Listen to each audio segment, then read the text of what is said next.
আনন্দ বাংলা, আমরা নিরপেক্ষ নই, মানুষ ও সমাজের পক্ষে। নিবেদন করছে আরপি ক্লাব প্রাইভেট লিমিটেড এবং Leo, a large EV and solar innovation.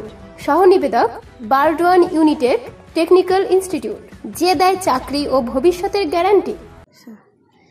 Bangla সাহিত্য ও সংস্কৃতির ধারক বাহক বিশ্বকবি রবীন্দ্রনাথ ঠাকুরের ৮৩তম মৃত্যুবার্ষিকী ২২শে শ্রাবণ, তার প্রতি শ্রদ্ধা জানাতে বর্ধমান জেলা তথ্য ও সংস্কৃতি দপ্তরের উদ্যোগে একটি সংস্কৃতি অনুষ্ঠানের আয়োজন করা হয়েছে জেলা তথ্য ও সংস্কৃতি দপ্তরে।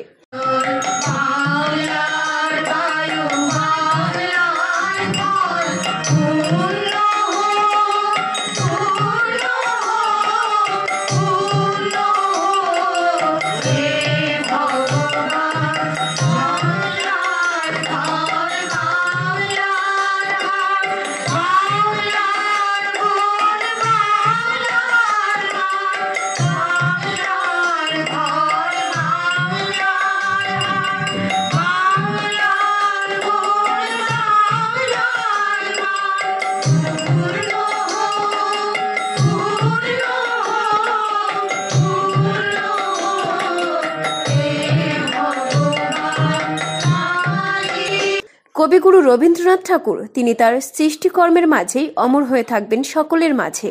অমর হয়ে গেছেন তার লেখা কবিতা, গান, উপন্যাস, গল্পের মাধ্যমে। আজও কোটি কোটি বাঙালি পড়ছে তার কবিতা।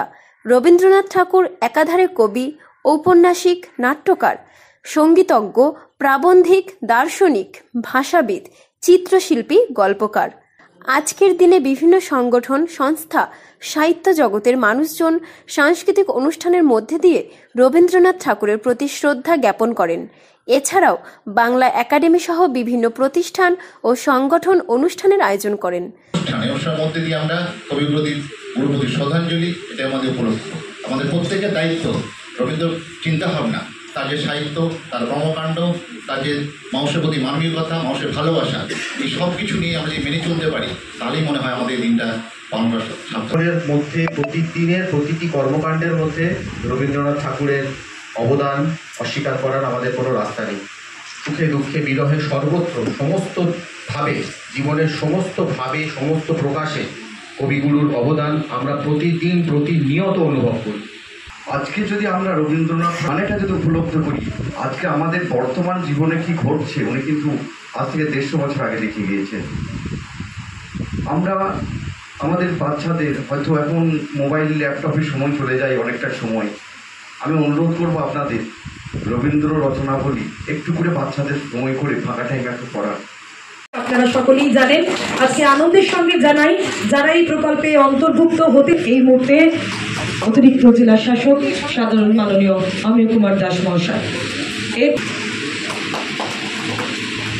বুদ্ধদেব অন্তর্ভুক্ত হয়েছেন। আপনারা সেই কার্ড আপনাদের হাতে সম্মানীয় অতিথিরা তুলে দিচ্ছেন।